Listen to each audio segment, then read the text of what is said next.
Kati eby'omwana okukola emirimu egisinga kunyamwira mirimu gy'amagye. Bwe bagala okuyingira amagye oba poliisi, omwana ngenda naye nibamukebera omusaayi, naye ate bino bwakarani bwa office butawanya nti karano ebyobukarani byankoyinga.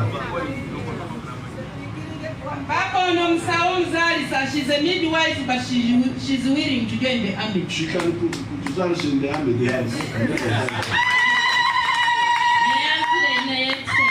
How old are you? I'm 26 years. Good, that's a good age.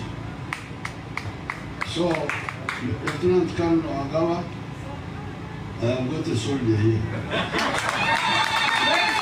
We are grateful. Thank you for your parental care. We are very grateful, Your Excellency. I will go time to SFC. Wow. She will go on the train. Abakubana mwijja president.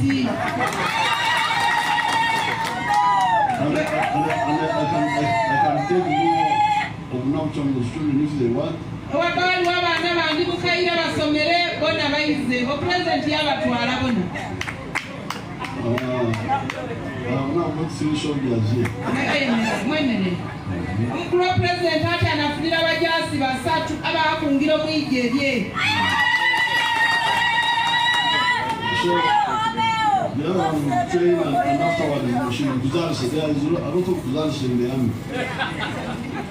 One yamala okusoma yabyalisangayo omumagye. Yona waliyo bandi ababyala so wabyalisanga banamagye.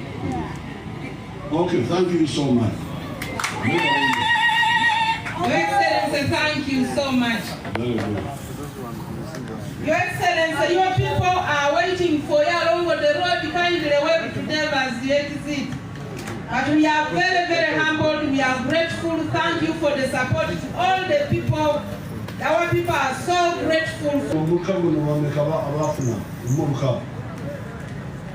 In the parish. Abafunira buluka kwa isuguru bali bibiri mu mukaaga. Amaka gumu emyaka ebiri kale kubanga we insist that each family must get 1 million. We don't want to get less.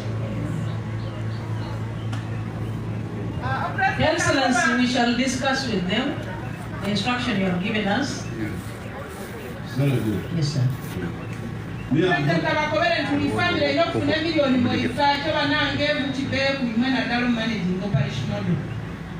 Okay, so you stay with the Vice President and we discuss the other issue. Because me, I'm going somewhere else. Thank you, Your Excellency.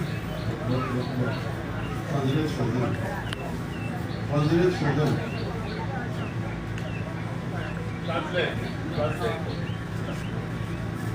Museveni, stay with the Vice President to discuss the issue with the